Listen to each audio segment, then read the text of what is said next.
வணக்கம். இது AI cinema செய்திகள். ராமர் கிருஷ்ணரை பார்த்ததில்லை.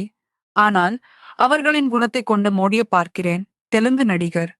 சினிமா உலக செய்திகள். தெலுங்கு திரையுலகில் நடிகர், திரைக்கதை எழுத்தாளர் என பன்முகத்தன்மை கொண்டவராக இருப்பவர் தனிகெல்லா பரணி. தமிழில் 180 தோழா கம்பீர உள்ளிட்ட திரைப்படங்களில் நடித்துள்ளார். தமிழில் வெளியாகும் தெலுங்கு டப்பிங் படங்களின் மூலம் தமிழ் ரசிகர்களுக்கு இவர் நன்கு அறிமுகமானவர்.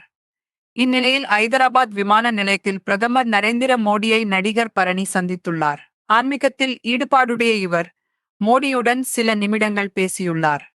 பிரதமர் மோடியுடனான சந்திப்பு குறித்து நடிகர் தனிகெல்லா பரணி தனது ட்விட்டர் பக்கத்தில், நான் ராமரை பார்த்ததில்லை, கிருஷ்ணனை பார்த்ததில்லை, ஆதி சங்கரரை பார்த்ததில்லை, விவேகானந்தரை பார்த்ததில்லை. சொல்லப்போனால் இப்போதும் நம்மால் அவர்களை காண இயலாது.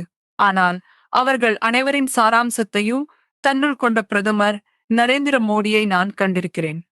அவருடன் செலவிட்ட நேரங்கள் மறக்க முடியாதவை. என் வாழ்வு பூரணமடைந்தது என்று குறிப்பிட்டார். இவரின் இந்த பதிவு இணையத்தில் பலரால் பகிரப்பட்டு வருகிறது. சினிமா பற்றிய உடனுக்குடன் செய்திகளை அறிய இணைந்திருங்கள். நன்றி.